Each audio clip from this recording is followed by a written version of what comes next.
E toa Hokohoko e kore rawa e pakaru I te pūkoro.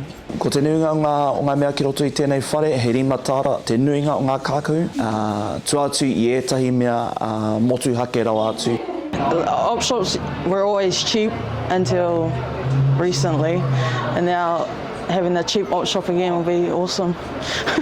He huarahi mahi hoki hei whāngai mā te hunga rangatahi. Te hunga kārehe nui nā whea kone, nā reira nei te tahi wāhi mā rātou, kia whakapiki ake, kia whanake haere o rātou whea ko I roto I te mahi.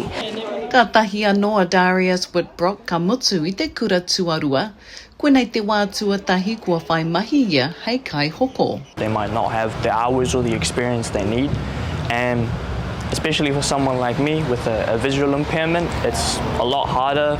So it's very hard. I was only able to get a seasonal job and it lasted a week, so I'm back to job hunting again, so working here will be full.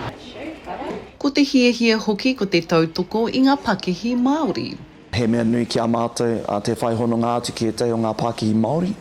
Kia kuhu mai rātou ki roto I tēnei whare, hoko nā atu a rātou rawa, ana mai tērā hononga o te rangatahi ki ngā Pākehī Māori, a koe rātou I e rātou āhuatanga o roto I ngā mahi Pākehī.